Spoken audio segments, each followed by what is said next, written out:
Hello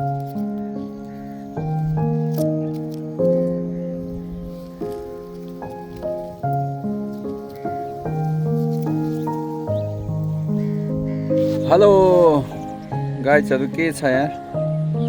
म चाहिँ यो ललितपुर जिल्लाको महालक्ष्मी नगरपालिका वडा नम्बर 6 साना गाउँमा बस्छु।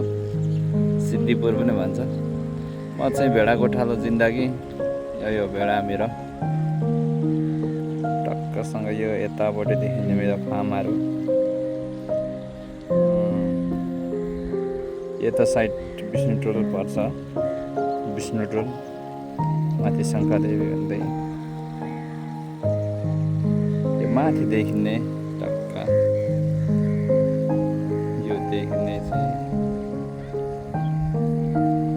सर कोट डाँडा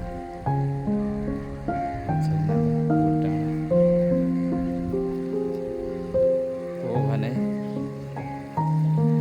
ठक्कै यहाँदेखि यस्तो भएर लुबु माथि लुबु पऱ्यो भने यहाँदेखि माथि टक्क यो भित्ताको चाहिँ के भन्छ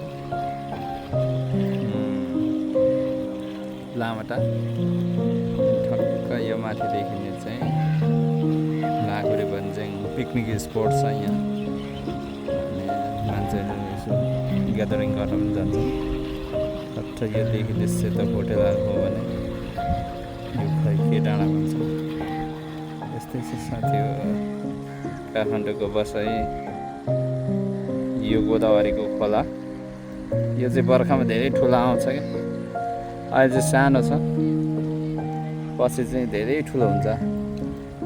यो गोदावरीको खोला आसपास चाहिँ टक्कसँग बाख्रा चराउने बस्ने यस्तै छ ललितपुरको बसाइ। यो चाहिँ नेपाल डनबक्स स्कुल रातो कलर कस्तो कलर यहाँ छ भने यहाँ छ फार्महरू यस्तै छ। काठमाडौँको बसाइ यस्तै छ। यहाँ चाहिँ मेरो फार्म।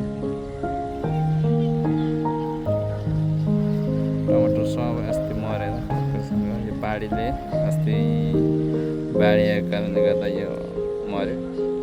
अहिले छैन, यत्तिकै छ नर्मल छ। फार्म सम्बन्धी केही जानकारी तपाईँहरूलाई पनि चाहिन्छ भने अब कसरी हामी कृषि गर्न सक्छौँ, कसरी कृषि क्रान्ति गर्न सक्छौँ भनेर चाहिँ तपाईँहरू बुझ्न चाहनुहुन्छ भने मलाई फलो गर्नुहोस्, मेरो च्यानललाई सब्सक्राइब गरिदिनुहोस्। धन्यवाद।